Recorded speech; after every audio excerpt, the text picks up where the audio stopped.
ঝুলন কথাটা শুনলেই মনে পড়ে যায় বড্ড ছোটোবেলাকার কথা। কারণ আমাদের ছোটোবেলায় ঝুলন সাজানোর একটা রীতি ছিল। এখন বাচ্চারা বা অনেকেই জানে না ঝুলন জিনিসটা কী। তো যখনই শুনেছি আমাদের কাছে আমাদের এলাকায় ঝুলনের মেলা হচ্ছে, দেরি না করে এক ছুটে চলে গেছিলাম ঝুলনের মেলা দেখতে। তাই বন্ধুরা, ছোট্ট একটা ভিডিও বানালাম রাধাকৃষ্ণের ঝুলন উৎসবের। তো তোমাদের কেমন লাগবে ভিডিওটি অবশ্যই জানিও। ভিডিওটি পুরোপুরি তোমাদের জন্য, যারা মিস করে এই ঝুলন যাত্রা ঝুলন উৎসব তাদের জন্য।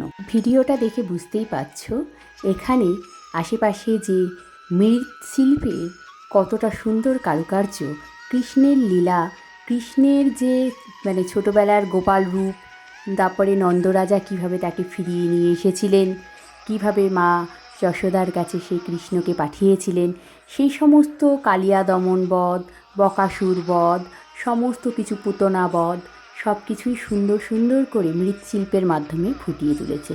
মন প্রাণ খুব জুড়িয়ে গিয়েছিল, দেখে চোখ ধাঁধিয়ে গিয়েছিল। আর এই মেলাগুলোকে কেন্দ্র করে ছোট ছোট ব্যবসাদার যারা মেলায় রুজি রোজগারের পথ বেছে নিয়েছে, তাদেরও সম্ভার মোটেও কম ছিল না। এখানে দেখতেই পাচ্ছেন ব্যাগের দোকান, খেলনার দোকান, বাচ্চাদের জুয়েলারির দোকান, শাড়ির দোকান, সব কিছুই কিন্তু এসেছিল। আরও অনেক নতুন নতুন দোকান উদ্বোধন বা ওপেন করছিল। আমি একটু আগেই গিয়েছিলাম, আর ভালো লাগলো বেশ। বুক স্টলও ছিল, সেখান থেকে কিছু নিজের পছন্দের মতো বইও কিনে নিয়েছিলাম। আর এখানে ছোট ছোট বাচ্চাগুলোকে দেখছিলাম, খুব মনোযোগ দিয়ে ওরা বুঝছিল ঝুলনের মেলা জিনিসটা কী। আর এই যে এখানে দেখতে পাচ্ছেন টেক্সটাইল জুয়েলারি, এখানে সুন্দর হাতের কারুকার্যের কাজ, এখানে শাড়ির একটা সুন্দর দোকান, সেগুলোও পেয়ে গেছিলাম। সব দোকানেই ঘুরেছি, নিজের পছন্দ মতো কিছু কিছু জিনিস কেনার চেষ্টা করেছি। আর খাবারের সম্ভার কম ছিল না। বাঙালিরা বা যারা মেলায় যাবে তারা খালি মুখে ফিরে আসবে এটা তো হবে না।